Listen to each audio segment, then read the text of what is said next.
La reconnaissance faciale, c'est la technologie sur laquelle se focalise Amnesty International. Concernant cette technologie, il faut se demander si le jeu en vaut la chandelle. Il faut se demander si les gains apportés par cette technologie sont supérieurs à les pertes qu'elles vont entraîner. Est-ce que nous allons gagner en sécurité? Et qu'est-ce que nous allons perdre en droit et en liberté? Toutes ces questions vont nous accompagner au cours de cette soirée.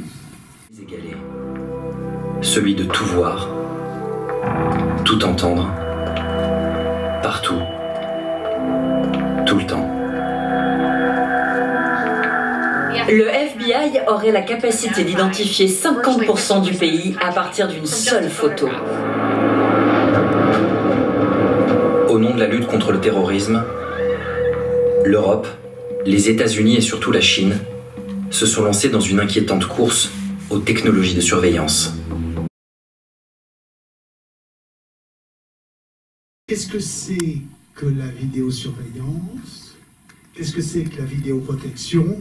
La vidéosurveillance algorithmique, la reconnaissance faciale, pour qu'on s'y repère un petit peu. Vidéosurveillance, vous savez, en France, ça arrive Balkany 95, loi Pasqua de 1995, qui légalise le système de vidéosurveillance illégale de Balkany à Levallois-Perret. Bon, c'était le terme qui était utilisé à l'époque. Et à un moment donné, il y a une volonté d'euphemiser, je ne sais pas comment dire, c'est Hortefeux, je crois, qui a changé de nom, si je ne me trompe pas. Dans ces eaux-là, tu me diras peut-être plus précisément.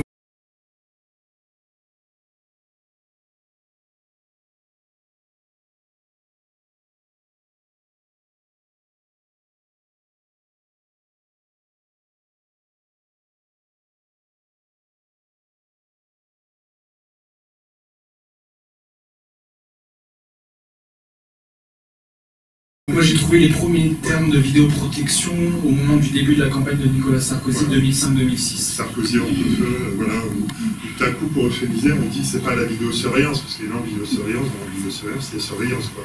Et donc voilà, c'est la vidéoprotection. C'est marrant, j'étais dans un bus récemment et en fait ils avaient fait une erreur, ils avaient marqué vidéoprojection. Voilà. Et donc à partir de ce système, c'est juste la surveillance par des caméras vidéo. Tout le monde est souvent dans des postes qu'on voit, là, des postes de commandement dans lesquels il y a des murs de caméras. Enfin, voilà. On a développé des techniques algorithmiques, et donc je pense que tu vas pouvoir en parler, notamment la VSA et la reconnaissance faciale. Vas-y, complète. Alors en deux mots, je vais juste prolonger, juste pour vous dire que vidéoprotection, a priori, j'ai fait l'exercice dans le cadre de ma thèse, on est le seul pays au monde à utiliser le terme de vidéoprotection. On est le seul pays au monde à avoir changé le nom. Donc on est passé de vidéosurveillance à vidéoprotection dans une loi en 2011 où le législateur a juste validé le fait que à partir d'aujourd'hui la vidéosurveillance s'appelle vidéoprotection. C'était absolument pas argumenté. C'est la même chose, techniquement derrière c'est la même chose, c'est juste le vocable qui change. Et on est aussi le seul pays au monde à ne pas utiliser le terme de vidéosurveillance. J'ai fait un peu l'exercice en français, dans toutes les langues occidentales, mais aussi en Chine, au Japon, en Russie, peu importe la langue, en général c'est le terme de vidéosurveillance qui est utilisé. Il y a juste une petite nuance, les Anglais utilisent parfois le terme de CCTV, Closed Circuit Television, mais en fait ils utilisent aussi vidéosurveillance. Donc c'est le seul terme reconnu en tout cas par la doctrine scientifique. Et vidéosurveillance algorithmique, c'est le fait de faire fonctionner des algorithmes, donc des outils d'analyse des pixels. Donc on analyse, enfin, les logiciels analysent des images et essaient d'y reconnaître des patterns, des schémas qu'elles ont appris comme étant des schémas de choses acceptables et de choses non acceptables. Le fait qu'il y ait un individu qui remonte une foule qui va à l'inverse du sens de circulation, on va apprendre au logiciel le fait que ça c'est un comportement non acceptable, qu'il faut le repérer, qu'il faut discriminer et faire une alerte à l'opérateur humain qui est derrière. Donc, et puis ça, on peut imaginer tout un panel de choses. Au moment du Covid, on avait imaginé des algorithmes qui repéraient les gens sans masque. Visage avec masque, visage sans masque, visage sans masque, on le repère, on l'alerte. Et donc ça aujourd'hui, alors, moi je vais dire que c'est pas légal à partir du moment où la seule possibilité d'utiliser de la vidéosurveillance algorithmique en direct, c'est dans le cadre de la loi expérimentale sur les Jeux Olympiques. Donc c'était dans un cadre très particulier où on peut mettre des caméras avec un système algorithmique dans des endroits où on a des événements culturels majeurs, des événements sportifs majeurs, etc., uniquement dans un cadre expérimental, c'est-à-dire que l'expérimentation va avoir une fin. Bon, a priori, on a un ancien Premier ministre qui s'est déjà prononcé sur le fait qu'avant les restitutions d'une commission d'évaluation, je crois, avant qu'elle rende ses premiers résultats, il s'est déjà prononcé sur le fait que c'était vachement bien qu'il fallait prolonger. Et la commission a rendu ses résultats en disant qu'il y avait un taux d'erreur hors du commun. Les résultats de cette expérimentation ne sont pas connus. L'expérimentation n'est pas arrivée au terme, mais on a déjà des responsables politiques qui commencent à nous dire qu'il va falloir le prolonger. C'est sécurité d'un côté, surveillance de l'autre. Moi, depuis le début de mes travaux de recherche, je remets en question ce positionnement-là, parce qu'en fait, il n'y a déjà actuellement aucune démonstration claire du fait que installer des caméras qui nous surveillent dans les rues est un plus pour les questions de sécurité. Par exemple, juste en réaction, je finis là-dessus, dans le documentaire, à un moment, il a abordé le fait qu'on va pouvoir reconnaître des individus qui sont recherchés.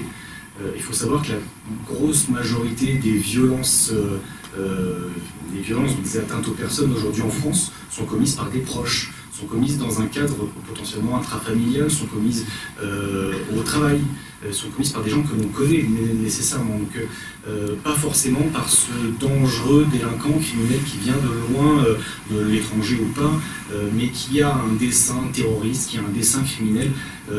Il faut aussi se reposer sur les réalités des choses, et ce ne sont pas des caméras qui permettront de reconnaître des gens qui vont nous sécuriser nécessairement plus. Une des fonctions de la vidéosurveillance, c'est effectivement la possibilité pour les forces de l'ordre, dans un cadre judiciaire, hein, évidemment il y a tout un cadre, d'exploiter les images, comme on le voit dans n'importe quelle série télévisée, hein, on voit les policiers aller chercher les images de vidéosurveillance et pouvoir les exploiter. C'est d'ailleurs pour ça que les images doivent être conservées une certaine durée et puis après être effacées. C'est pour puisqu'il va y avoir des exploitations judiciaires. Pour compléter, d'ailleurs, désormais il y a aussi des drones qui permettent de faire des surveillances, notamment de manifestations. Et c'est la même façon, les images, s'il y a des images, sont conservées à une certaine durée, puis doivent être effacées.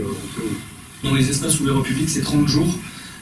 À savoir que, alors, deux petits compléments, donc c'est 30 jours, la plupart du temps, on n'enregistre pas 30 jours. Ça coûte extrêmement cher d'avoir les serveurs pour conserver les données 30 jours. Donc vous allez avoir des systèmes qui sont conservés 10, 15 jours. Et en prolongeant de ce que vous demandiez, est-ce que les policiers vont aller consulter? En fait, les policiers n'ont pas d'accès direct à la vidéosurveillance, à part quelques cas un petit peu exceptionnels, mais je parle du cadre basique. Les policiers, les gendarmes n'ont pas accès de base. En fait, ce sont les communes, la plupart du temps, qui vont installer des caméras. Et donc, vous êtes fait voler votre vélo, vous avez déposé plainte devant les policiers vont ouvrir une enquête, et dans le cadre de cette enquête, ils vont faire une réquisition judiciaire auprès de la commune qui a des caméras, et essayer d'avoir les images. C'est un petit peu, si vous me permettez de le prolonger là-dessus, c'était le cas d'une des études que j'ai menées, que j'ai dirigée en 2021, où je me suis demandé si concrètement, en fait, parce que régulièrement on nous dit, au moins s'il s'est passé quelque chose, a posteriori on aura des enregistrements et on pourra retrouver l'auteur. Donc je me suis demandé, concrètement, combien de fois ça permet de retrouver l'auteur, combien de fois ça aide les investigations. Et c'est la gendarmerie qui a ouvert ses portes à cette étude-là, qui a payé l'étude, et on est allé voir 4 années d'enquête judiciaire sur des affaires du quotidien. Donc les affaires du quotidien, ça va être les piles d'enquêtes qui sont à traiter par un seul enquêteur. C'est-à-dire que l'inverse, vous avez des affaires exceptionnelles, un enlèvement, un braquage, etc., où là vous allez avoir une équipe d'enquête qui va être mobilisée sur une affaire, donc pas du tout les mêmes moyens d'enquête. Les enquêtes du quotidien, un enquêteur pour beaucoup d'affaires. Donc on a pris plusieurs typologies d'infractions, des atteintes aux personnes, des atteintes aux véhicules, des cambriolages, et je ne sais plus exactement tous les détails en tête. Donc on allait voir 2000 dossiers d'enquête à peu près sur 4 territoires équipés de vidéosurveillance, et on en a trouvé 22, pour lesquels il y avait eu des découvertes d'indices ou de preuves dans les enregistrements vidéo, et dont les enquêtes avaient été résolues. Et on n'a même pas été capable de faire le lien entre la découverte d'indices et de preuves dans les images vidéo et le fait que la coquille soit résolue. C'était juste un lien de corrélation, mais pas de causalité nécessairement entre les deux. Donc ça fait un bénéfice d'à peu près 1% de ce qu'on a trouvé à ce moment-là. Alors, c'est un petit peu compliqué le système de stockage des données. En fait, la France est un des rares pays à avoir un double stockage. Généralement, dans beaucoup de pays, les données ne sont stockées que sur la puce, en fait. La puce, en fait, vous savez, comme une carte bleue, la puce a des données, et donc en fait, il y a juste une vérification entre le scan ou les doigts. Permet de vérifier que c'est bien votre passeport. Voilà, juste pour vérifier que le titulaire. Bon, et en fait, en France, on a fait un choix qui a été contesté par la Ligue des droits de l'homme devant le Conseil d'État, qui a été d'avoir un fichier central de stockage de l'ensemble de ces données biométriques. J'ai oublié le nom du fichier, mais c'est un énorme fichier de stockage des données. Donc il y avait un recours, bon, c'est pour les juristes, on le sait, parce que c'est une décision assez connue du Conseil d'État, ça s'appelle API, l'Association des professionnels de l'image, dans lequel le Conseil d'État fait un test, ce qu'on appelle un triple test, qui vérifie qu'il y a une nécessité, une proportionnalité et une adaptation de la mesure. Mais le Conseil d'État a validé, alors il a quand même encadré, notamment le nombre de doigts qui pouvaient être enregistrés, etc. Mais il a admis la possibilité d'avoir une base de données qui stocke l'ensemble des données biométriques des Français et des passeports, parce qu'il y a fichier sur les passeports, et puis il y en a aussi sur les cartes nationales d'identité, puis d'autres, voilà. Alors ces données sont stockées sur des serveurs, j'imagine, du ministère de l'Intérieur, parce que je ne connais pas assez le détail techniquement, c'est stocké. En revanche, sauf dans des cas très très précis, notamment dans un cadre judiciaire, de réquisition judiciaire, on n'a pas de système en France qui permettrait de, ce qu'on voit là en Chine ou ailleurs, c'est-à-dire de croiser un fichier, fichier des personnes recherchées, par exemple, d'avoir la photo de quelqu'un dans la rue et de pouvoir croiser avec la base de l'ensemble des cartes d'identité et pouvoir dire, voilà son identité, celle-là. Ça, à ma connaissance, enfin, ça n'existe pas en France. Dans ce cadre-là, on n'a pas de ce type de dispositif. En revanche, la Quadrature du Net avait fait un recours et a dénoncé la possibilité, à partir du traitement des antécédents judiciaires, du TAJ, c'est un fichier, vous savez, une espèce de mémoire policière des infractions constatées, judiciaires, oui. Et à partir de ce TAJ, d'avoir des possibilités de la reconnaissance faciale. Peut-être plus de détails sur cette procédure, mais en tout cas, ils avaient dénoncé que, de facto, il y avait des possibilités d'aller rechercher l'identité de personne à partir de la photo. C'est de la reconnaissance faciale. À ma connaissance, c'est la seule base qui permet de faire ça. C'est-à-dire de croiser, là, vraiment, la recherche d'une photo pour pouvoir identifier une personne. Et en revanche, on n'a pas de système, comme on le voit dans toutes les séries américaines, où on a la photo et on se retrouve avec le registre de l'ensemble de la population, et on va trouver qui est la personne. Ça n'existe pas en France. On l'a pour l'ADN, on l'a pour les empreintes palmaires, on l'a pour certaines choses, mais pas pour les données biométriques aujourd'hui en tout cas, à l'exception d'un cas de réquisition judiciaire. La difficulté principale à laquelle j'ai été confronté, que ce soit dans le cadre de ma thèse ou dans le cadre des travaux après, c'est l'accès au terrain. C'est toujours extrêmement compliqué. D'ailleurs, on pourrait en parler pendant longtemps, mais je ne vais pas vous mobiliser là-dessus, monopoliser là-dessus, mais l'accès au terrain, c'est extrêmement compliqué. D'autres études, alors celle-ci c'était la première à ma connaissance avec ce niveau de détail, ce niveau d'accès justement du terrain. Et on avait proposé à l'époque de répliquer l'étude, parce que c'est comme ça que se fait la science aussi, en répliquant, en diversifiant les terrains d'études. Donc il fallait à mon sens le faire effectivement, comme vous le dites, sur des terrains police, d'autres zones géographiques avec des modèles de vidéosurveillance différents. Il fallait le faire sur d'autres types d'infractions, il fallait le faire sur des infractions exceptionnelles, ce que je vous disais tout à l'heure. Et la gendarmerie était très partante pour répliquer cette étude, et a priori le blocage est venu d'un peu plus haut parce que les résultats de l'étude avaient dérangé. Un peu comme le RGPD, c'est la même logique que le RGPD, on responsabilise les entreprises et elles peuvent être sanctionnées si elles ne respectent pas les obligations selon les données collectées, etc. Donc on a cet avantage-là. Ce règlement, il n'est pas parfait. Moi, je fais partie on est quelques-uns à avoir critiqué ce règlement, mais il faut reconnaître même qu'il a été adopté dans un contexte de dérégulation totale du secteur, notamment aux États-Unis ou en Chine. Donc on a tout de même l'avantage d'avoir ce règlement en Europe. Alors après, on n'est pas pour l'instant dans un système, il y a en fait qu'un seul système en France de captation généralisée des données qui risque d'être étendu. Donc c'est assez connu parce que ça a donné lieu à pas mal de décisions, notamment du Conseil d'État et de la Cour de justice de l'Union européenne. C'est en fait les suites de l'affaire Snowden, vous connaissez tous l'affaire Snowden, où Snowden dévoile qu'il y a une backdoor, c'est-à-dire que les services de renseignement américains se sont, avec les opérateurs téléphoniques, mis d'accord pour pouvoir récupérer des données de connexion, enfin des données de l'ensemble des Américains en toute illégalité. Et donc suite à ça, il y a eu beaucoup de réflexions, etc. Et en France, on a un certain nombre de lois, notamment la loi sur le renseignement de 2015, la loi Urvoas, qui depuis a été modifiée à plusieurs reprises, qui prévoit en France la mise en place d'un système de collecte généralisée des données. Donc l'ensemble des données de connexion, et je parle bien des données de connexion, c'est-à-dire, là on a tous les deux un portable, on pourrait savoir qu'on est dans la même pièce aujourd'hui. Voilà. De données de connexion, de portable, de situ, voilà. L'ensemble de ces données sont collectées par les services de renseignement et peuvent être traitées dans le cadre de boîtes noires, ce qu'on appelle des boîtes noires, sous contrôle d'une commission.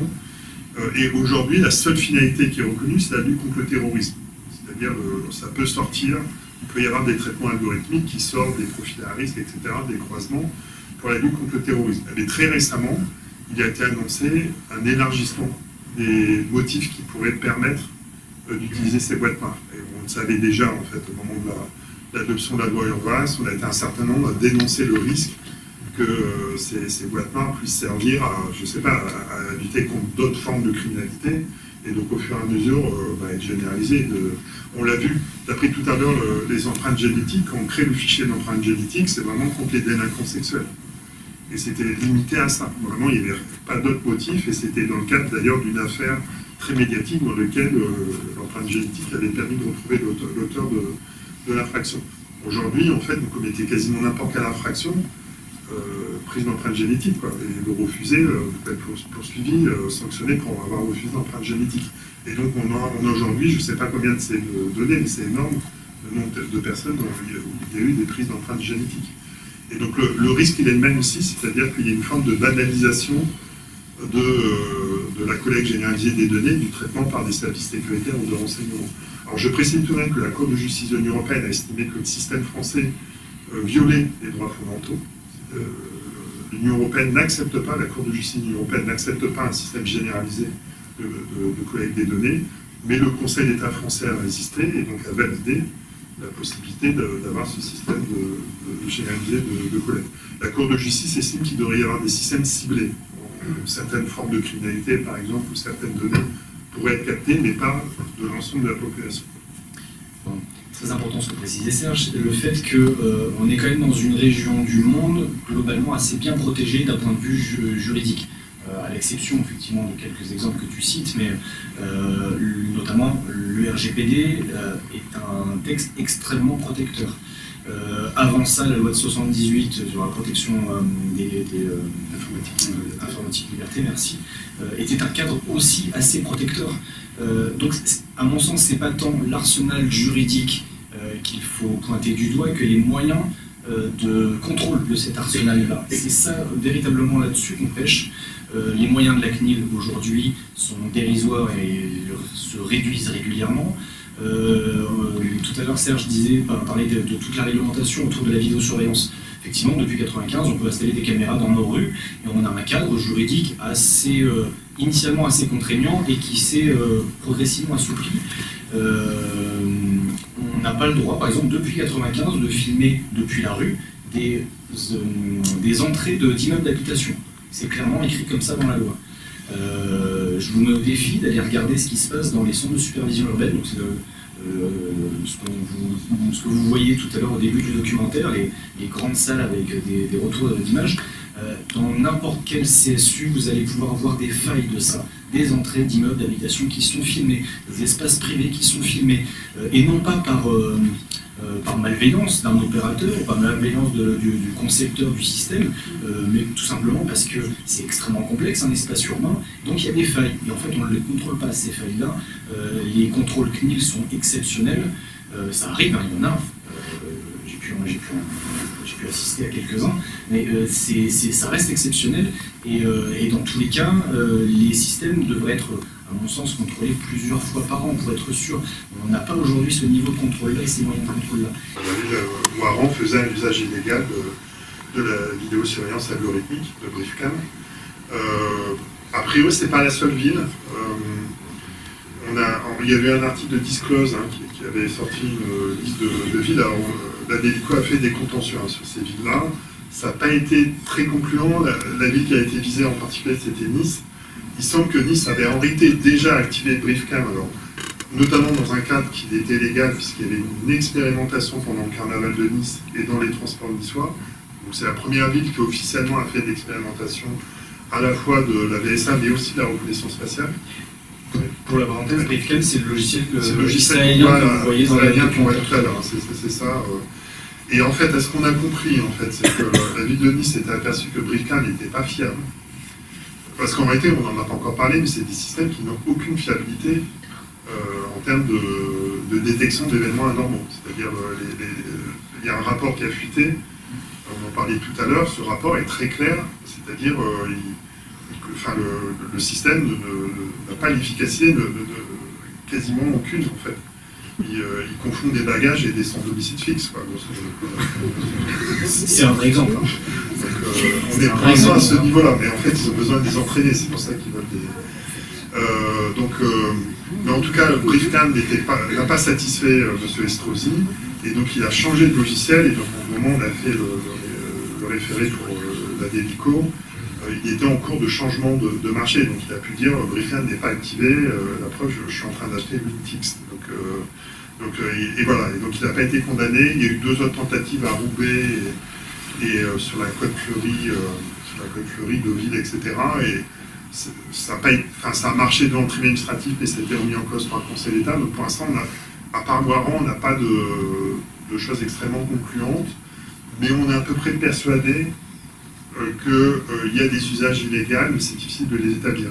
Tout simplement parce qu'on sait que le logiciel est installé. C'est-à-dire, le principe de ces opérateurs, c'est de vendre des solutions logicielles à ces communes, d'installer beaucoup de caméras avec une possibilité de traitement algorithmique, et au fur et à mesure de développer ce qu'on peut faire, les modules. Voilà. Évidemment, qui coûtent encore plus cher à la collectivité, parce que on n'en a pas encore parlé, mais c'est un coût immense. Ce qu'il faut avoir en tête, je le disais tout à l'heure sur mon introduction, c'est qu'il y a une véritable fuite en avant. Dans les années 90, on s'est dit on va mettre des caméras, au moins ça va dissuader, au moins on va avoir des preuves après coup. Les études scientifiques, ma thèse là-dedans n'est qu'une petite pierre, et il y avait eu énormément d'études scientifiques, alors en France non, mais à l'étranger, sur par exemple la dissuasion. Est-ce que le fait d'avoir des caméras dans les rues, ça dissuade de commettre des infractions? Et les résultats étaient assez clairs sur les caméras d'espace public. Non, ça ne dissuade pas de la commission d'infraction. Ça peut avoir un impact, de déplacement de délinquance. Alors attention, quand on parle de déplacement de délinquance en criminologie, le déplacement n'est pas forcément que géographique. Ça peut être un déplacement de méthode, ça peut être un déplacement de type d'infraction. Il y a énormément de types, il y a une dizaine de types de déplacements. Et donc, ça peut être tout simplement, en fait, je vais continuer à faire du vol à l'arraché, au même endroit, la même infraction, mais je vais la faire cagouler. C'est un déplacement de méthode. J'ai adapté mon comportement à cette menace-là. Donc, il n'y a pas de dissuasion, ça ne dissuade pas, ça n'empêche pas le fait. Et au fur et à mesure où on s'est aperçu des failles, par exemple, on vous rappelait ici dans le documentaire l'exemple tragique de ce qui s'est passé à Nice, ville la plus vidéosurveillée de France, en tout cas à l'époque, et un terroriste qui fait plusieurs reconnaissances en camion à des endroits où on n'a pas le droit d'être en camion, et qui commet un acte terroriste derrière. Donc on s'aperçoit très clairement en fait, qu'il y a des failles dans cette technologie-là. Plutôt que de se dire on va se poser 2 minutes, on va essayer de voir et on va essayer de rentabiliser les investissements qu'on a fait, et potentiellement d'arrêter de mettre de l'argent par les fenêtres, parce que je ne dis pas que les caméras sont pas utiles, elles ont des utilités très claires sur certaines choses, c'est comme un marteau. Souvent je prends cette analogie-là parce qu'elle est assez parlante. Un marteau, c'est très pratique pour planter un clou, il n'y a aucun souci. Mais posé sur une table, le marteau il ne plantera pas le clou.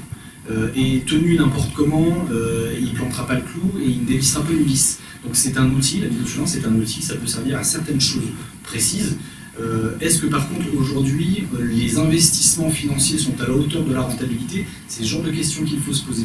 Et quand je vous parle de course de fuite en avant, au lieu de se poser un petit peu aujourd'hui, de se poser ces questions-là, d'enrichir les démarches d'évaluation, de recherche scientifique sur ces objets, sur les utilisations, surtout qu'on en fait, parce qu'en fait il ne faut pas évaluer la technologie, il faut évaluer son intégration dans la chaîne de sécurité, comment est-ce que les policiers s'en servent, comment est-ce que les municipalités s'en servent, etc. Quelle rentabilité ça.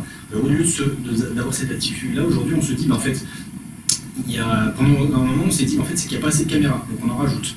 Avant on s'est dit, en fait, elles ne sont pas de suffisamment bonne qualité, donc on va améliorer la qualité. On va passer au numérique, on va passer au mégapixel. Et aujourd'hui, on se dit, en fait, il faut peut-être rajouter une intelligence artificielle qui va exploiter d'elle-même les données, parce qu'en fait, un humain, il y a aujourd'hui tellement de flux, il ne peut pas les exploiter. Donc, une intelligence artificielle qui va, elle, comprendre les comportements humains et pouvoir identifier rapidement. Là-dessus, du coup, je rebondis sur la fin de ton intervention, c'est qu'on n'a aucune démonstration de l'efficience de ces technologies pour assurer les questions de sécurité. Je suis très curieux de lire ce qui aura été l'évaluation dans le cadre des JO. Mais aujourd'hui, de ce qu'on sait, c'est que ces technologies-là, elles sont loin d'être infaillibles. Comme toute technologie complexe. On parlait de téléphone portable, vos téléphones portables sont faillibles. On a des bugs sur des technologies extrêmement complexes et naissantes comme celle-ci. Nécessairement, il y aura des bugs. Nécessairement, ça sera faillible. Sauf que quel impact ça va avoir derrière de faire reposer une part de la sécurité de chacun sur une technologie qui est faillible et dont on n'a pas mesuré la faillibilité? Ça veut dire que à partir du moment où la technologie va nous dire, par exemple c'est l'utilisation de BriefCam qui est déjà faite aujourd'hui, BriefCam, l'un des exemples types qui est présenté par la société qui le vend, c'est de dire ça va permettre de relire 20 heures d'images vidéo de plusieurs caméras en quelques secondes. Et ça va vous assurer, si vous cherchez une voiture rouge, de savoir quand est-ce que la voiture rouge est passée ou si elle n'est pas passée. C'est-à-dire que si le logiciel vous dit non, la voiture rouge elle n'est pas passée dans telle rue, donc l'enquêteur va se dire, le logiciel m'a dit que le véhicule rouge n'est pas passé dans telle rue, j'aurais rien que mon enquête. Et si en fait le véhicule n'était pas rouge, dans le témoignage il était Bordeaux, et que le logiciel bêtement il s'est dit rouge, et là Bordeaux ça passe pas, l'enquêteur en fait il va perdre des données. Alors que s'il avait fait comme avant, effectivement dépenser un peu plus de temps d'enquête, et qu'il avait regardé les images convenablement, peut-être que lui il l'aurait vu, lui son œil humain l'aurait vu. Et toutes ces failles-là, je vous cite un exemple parce que on est là pour un certain temps de compter, mais il y a énormément d'exemples qu'on pourrait aborder où ces technologies semblent clairement faillibles et on n'a pas conscience de l'impact que ça pourrait avoir sur la manière dont on gère la sécurité. Puissante, c'est des forces économiques, des forces politiques qui poussent dans le sens inverse et qui ont réussi depuis 1995 à imposer ces technologies, à les développer. Donc je pense qu'on ne les empêchera pas. Enfin, vous voyez par exemple, pour prendre juste un exemple, Grenoble, vous voyez bien que le maire de Grenoble résiste il y a des caméras à Grenoble, et en tout cas au développement et à cette idée-là, vous voyez les remises en cause sans cesse de Grenoble à chaque fois qu'il y a quelque chose qui se passe à Grenoble, il y a souvent des choses qui se passent à Grenoble, malheureusement, donc ça n'a rien à voir avec les caméras, mais ça suffit à dire, vous voyez, il y aura une caméra, ça n'a rien changé. Mais... Je vous prends le pari ce soir. Hier, il y a eu un événement à Grenoble dont vous avez peut-être entendu parler, il y a une grenade qui a été lancée dans un bar. Demain, M. Retailleau vient en déplacement à Grenoble, ce qui était prévu. Dans la presse, vous allez voir qu'il va réclamer auprès de M. Piolle d'installer des caméras. Il le voit demain matin, M. Piolle, il va lui réclamer d'installer des caméras, alors que ça n'a aucun lien. Et franchement, le bar n'aurait pas été surveillé une caméra, même s'il était surveillé, il n'aurait pas empêché la commission de cette acte. En l'occurrence, il n'y en a pas loin. En plus, il y en a un. Donc voilà, on voit bien l'efficacité. Mais malheureusement, les forces contraires sont importantes. Alors je pense que c'est important de militer, de revendiquer, et notamment d'un point de vue politique, donc Amnesty peut s'adresser à ça, mais je parlais aussi de la Ligue et d'autres, la Quadrature du Net, dans ceux que j'ai évoqués. Il peut y avoir des actions contentieuses, j'en ai parlé, je pense qu'on a des acteurs qui savent faire ça, parce que par moment il y a des usages illégaux, il faut savoir les contester, les dénoncer. Bastien Lequérec un mois avant, par exemple, voilà, ça a marché. Après, je pense aussi qu'il y a la recherche, c'est important qu'il ait fait une thèse sur ce sujet-là et qu'il y ait des recherches. Je pense notamment à Félix Tréguer, qui a sorti un bouquin sur la technopolis administrative, qui a fait une thèse à l'école des hautes études. C'est un des fondateurs de la Quadrature, Félix Tréguer. Je pense à un autre chercheur de Paris 1 qui vient du CREDOF, qui s'appelle Robin Médard-Guiptera, qui a écrit des articles sur la revue des droits de l'homme, sur la technopolice administrative, qui sont aussi remarquables. Voilà, donc il y a des recherches, il faudrait les développer et donner accès au terrain, hein, parce que c'est important aussi, parce que nous, chercheurs, on pourra avoir cette fonction de démontrer si c'est efficace ou pas, et de le mesurer, et de... Voilà, après il y a une décision politique à prendre, en tout cas, on pourrait faire cette évaluation et restituer aux politiques en disant que vos dispositifs ne sont pas efficaces, il faut les changer. Bon. Après, fondamentalement, c'est un problème politique, c'est un problème de la cité, et c'est aux politiques de trancher, et donc c'est aussi quand même de faire bouger les lignes, quoi. Mais ça, évidemment, c'est... Il y a quand même des associations qui organisent les citoyens pour réagir. Alors, vous avez cité les droits de l'homme, la Quadrature du Net, on est d'accord, c'est évident. Amnesty International, si nous sommes là aujourd'hui, c'est parce qu'Amnesty International organise une campagne contre la reconnaissance faciale. Et donc, entre autres, nous faisons signer une pétition pour demander au président de la République d'interdire la reconnaissance faciale en France et d'agir pour avoir son interdiction au niveau européen. Donc cette pétition, elle a pour l'instant 120 000 signataires. On espère les 150 000. Elle est assignée à l'entrée dans le hall. Vous pouvez y participer. Je précise que pour l'instant, sur la voie publique, il n'y a pas d'usage de la reconnaissance faciale en France. Il y a quelques usages très ponctuels, mais qui sont vraiment dans des contrôles sécuritaires. Sécuritaires, voilà, mais c'est quand même vraiment très peu développé en France. Il y a une inquiétude qui est liée à ce fameux règlement dont j'ai parlé tout à l'heure, le règlement européen sur l'intelligence artificielle, puisqu'il permet, dans certaines circonstances, c'est très encadré, mais il n'empêche pas, dans l'absolu, l'utilisation des techniques de reconnaissance faciale. Ce n'est pas une technique prohibée, tout comme les techniques algorithmiques ne sont pas prohibées par ce règlement. Et donc, notamment, il y a eu une bonne analyse de ce règlement par la Quadrature du Net, qui a souligné les insuffisances du règlement et les risques que ça serve de levier pour développer de nouvelles techniques de surveillance de l'espace public. Et je pense qu'ils ont tout à fait raison, à terme ça va sûrement se développer, ça va servir de levier. On l'a vu par d'autres textes, hein. Je pense que c'est un peu technique, mais il y a une directive police par exemple, qui a pu servir de levier lors de sa transposition à renforcer les techniques de surveillance, ou alors les phases d'expérimentation, c'est bien connu, les états d'urgence, les périodes terroristes et les Jeux Olympiques. Les Jeux Olympiques, toutes les techniques de surveillance ont été développées, hein, c'est-à-dire la VSA a été légalisée en France dans le cadre de la loi Jeux Olympiques et Paralympiques. La légalisation de la vidéosurveillance dans les années 90, c'est qu'on lutte en bloc. Il faut lutter en bloc contre la reconnaissance faciale dans les rues parce que ça n'a aucun intérêt pour les questions de sécurité, que c'est un investissement beaucoup trop considérable et une mise en danger beaucoup trop importante de nos libertés individuelles. Il ne faut pas lutter en bloc contre la vidéosurveillance. Il faut dire que c'est quelque chose qui peut avoir des utilités, c'est un petit peu ce que je vous disais tout à l'heure, mais ce n'est pas la solution miracle pour tout. Et à mon sens, quand j'entends régulièrement des communes qui disent on va installer des caméras chez nous alors que c'est des communes de 5-10 000 habitants, en fait c'est juste la solution miracle des gens qui n'ont pas d'idées, qui ne savent pas véritablement comment se prendre en charge cette question d'insécurité. Les questions d'insécurité, en fait, c'est une discipline même universitaire. On peut travailler dessus concrètement, ça se diagnostique, on trouve des solutions, on construit des solutions. Il faut arrêter de répondre caméra dès qu'on a une problématique d'insécurité. À mon sens, il faut aussi révéler le coût financier et humain de cet investissement-là. Pas nécessairement que la mise en danger de nos libertés individuelles, mais aussi le coût financier. C'est ce que je vous disais en introduction, hein, c'est extrêmement coûteux. Je donne juste un chiffre par exemple. Le fait, quand j'ai fait ma thèse, c'était à la ville de Montpellier, il y avait 150 caméras actives, le système était exploité H24.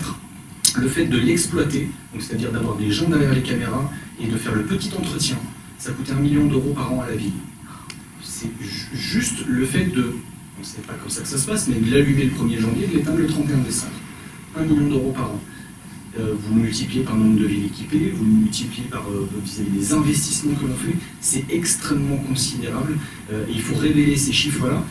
révéler ces chiffres-là, c'est aussi mettre des barrières vis-à-vis des gros industriels qui insistent auprès de nos politiques locaux, nationaux, auprès de tous les canaux qui peuvent approcher pour faire du lobbying et pour assister, pour inséminer ces technologies dans nos rues et dans nos politiques publiques de sécurité. En fait, ils ont des appareils, vous avez peut-être déjà vu, qui s'appellent néogènes. Les policiers, en fait, ont des espèces d'appareils photo, tout simplement, qui permettent de scanner et d'avoir des informations sur le fichier des personnes recherchées, à ce que j'ai compris. Sauf qu'ils scannent, ils photographient pas. Donc la journaliste du Monde avait prolongé, il semble qu'ils constituent des fichiers à cette occasion-là, surtout des soulèvements de la terre, c'est leur obsession, j'imagine que c'est la désobéissance civile. Et moi je pense qu'il y a des utilisations par les services de renseignement. C'est une partie, en fait, un peu. On a des fichiers de renseignement qui sont connus, dont le contenu n'est pas public, notamment Christina, qui parlait du principal, mais il y en a d'autres. Et je pense que là, en fait, on le sait, parce que ça ressort. Alors moi, j'ai vraiment une illustration très précise de personnes qui ont été fichées au moment de Sainte-Soline, et qui ensuite, quand ils ont voulu revenir en France, c'était des personnes étrangères, ont été bloquées à la frontière franco-italienne, dans un bus. L'histoire est connue puisqu'il y a un contentieux, une interdiction d'entrée sur le territoire, et ça a été annulé par les tribunaux administratifs. Et en fait, on se demandait comment ils avaient pu repérer ces personnes et les ficher, et la seule solution, c'est à ce moment-là, c'est-à-dire quand ils scannent, quand ils photographient une carte d'identité. Moi, je nuancerais juste sur un point, les services de renseignement, peu importe leur appellation, font ça depuis des dizaines d'années. Hein. Prendre des photos, constituer des fiches, c'est vieux comme le monde, mais c'est vieux comme la police. Sauf qu'il voilà, pendant longtemps, c'est pour ça que je nuance, parce que ce travail de base, de prendre des photos sur une manifestation, etc., c'est le cœur du travail des renseignements territoriaux. Et en soi, on pourrait en débattre, mais est-ce que c'est choquant? Ils font du travail de renseignement. Derrière le fait que ça soit numérisé, que derrière ça constitue des bases, là, c'est les questions que l'on doit se poser, et derrière de soumettre ces bases-là à une lecture automatisée, là, ça devient dangereux. Et tout à l'heure, je parlais des grosses industries qui viennent insister pour installer ces technologies-là. Aujourd'hui, l'État n'a pas les capacités financières, techniques, industrielles pour gérer ces bases de données-là. Donc en fait, et c'est aussi à mon sens l'un des gros dangers, c'est qu'on va externaliser cette mission, on va donner à des entreprises privées toutes ces données pour qu'elles les traitent, mais parce que c'est dans notre intérêt, parce que ça va nous revenir. C'est ça, c'est là où il y a un danger, c'est là où il y a quelque chose de glissant avec des frontières poreuses entre l'État, qui potentiellement peut être pointé du doigt sur des mises en danger des libertés individuelles, mais surtout vis-à-vis de tout le consortium privé qu'il y a autour. Donc là-dessus, et on a un cadre où on a une interdiction de faire fonctionner des lectures automatiques de plaques d'immatriculation sur de la vidéosurveillance. C'est-à-dire qu'on ne peut pas exploiter les flux d'images, on n'enregistre pas les flux d'images, les caméras qui font du LAPI n'enregistrent pas de données vidéo. Elles vont juste alimenter un fichier de données en disant à telle heure, telle plaque d'immatriculation est passée dans tel sens de circulation. Ça alimente un fichier écrit, mais pas de fichier vidéo. Donc c'est la différence entre les deux systèmes. Donc je ne sais pas quel est le cadre de cette caméra. Là c'est une caméra. Donc mais je ne sais pas. Ouais. Potentiellement, visuellement c'est la même chose, c'est une caméra. Mais potentiellement derrière, soit on fait fonctionner un LAPI, soit on fait fonctionner des images vidéo et on fait de la vidéo-verbalisation. Bon, vous savez, si vous voulez aller aux États-Unis, même dispenser visa, vous devez déclarer votre entrée, expliquer que vous n'avez pas été terroriste, ni je sais pas quoi, ni communiste. Voilà. Bon, là, c'est pas tout à fait pareil pour l'Union européenne, mais il y a un système qui est censé rentrer en vigueur depuis 2018, mais bon, pour l'instant, ils ont des problèmes techniques, de déclaration des entrées par une partie des étrangers, et qui repose aussi sur des techniques biométriques, hein, c'est la même chose, et des évaluations de risque. En fait, on évalue le risque que représente la personne pour éventuellement lui refuser la délivrance de l'autorisation, et qui est couplé au sein de l'Union européenne par un système d'entrée-sortie. Et là aussi, ça a été testé aux États-Unis, où ils ont aussi un système d'entrée-sortie du territoire américain. Et là, en termes de répercussions sur la circulation des étrangers et de contrôle, c'est immense. Enfin, c'est un enjeu notamment pour des personnes qui font l'objet, je ne sais pas si vous avez un visa qui vous autorise à rester 2 mois et vous restez 3 mois, eh bien le système peut détecter que vous avez dépassé la durée autorisée par votre visa, vous voyez. Et ça pourrait avoir une incidence par la suite en termes d'obligation de quitter le territoire français ou autre. Et j'alerte aussi sur il y a un nouveau règlement, le pacte européen de migration-asile qui a été adopté, qui doit entrer en vigueur d'ici la mi-2026, et qui prévoit un filtrage des entrées des étrangers et un fichage généralisé à partir de 6 ans des étrangers qui font l'objet de ce filtrage. Alors, tout ça ne nous concerne peut-être pas immédiatement parce qu'on n'est pas forcément un étranger qui traverse la Méditerranée, mais mon expérience de droit des étrangers montre qu'à chaque fois qu'on a testé quelque chose sur les étrangers, ça s'est retrouvé ensuite dans la population générale. Donc, toutes les techniques, historiquement, ça a toujours été le cas. Hein. La première carte d'identité en France, elle est pour les étrangers en 1917. La carte d'identité des Français, c'est ce fichier en 1940. Donc, vous voyez, voilà, il y a toujours comme ça des technologies testées sur les étrangers qu'on retrouve ensuite dans la population générale. Et là, ce qui se passe sur les étrangers, le système d'entrée-sortie, le système VESTA ou le pacte migration-asile, pardon, vraiment c'est assez inquiétant en termes de protection des libertés.